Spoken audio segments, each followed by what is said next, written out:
Hey everybody, Woody here, maintenance manager with Venterra at 4123 Cedar Springs. I'm going to go over a lock change with you really quick. Here you have your front of the lock, which is the deadbolt. Then you have your throw and the back of the lock here. You have two screws pretty much holding it all together. What we want to do is take these two screws out. Hold the front of the lock so it doesn't fall forward or fall off onto the floor. Take the back off with the screws. Remove the front.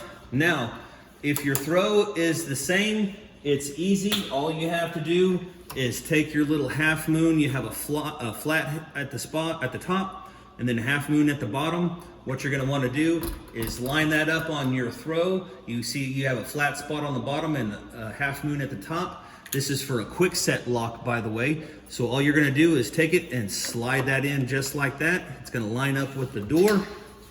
Come around to the back.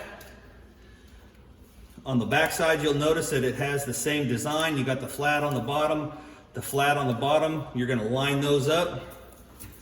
Rotate it so your screw holes line up. Also forgot to mention that on the front of the lock, you want your lock to be facing up and down. So we go to the back of the lock, that way your holes will line up. Get your screws, insert your screws. They'll go through the middle of the throw. Take your Phillips head.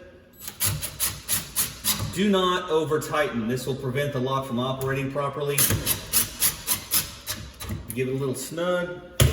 Check operation, nice and easy. There we go. We just changed the lock. Thank you very much.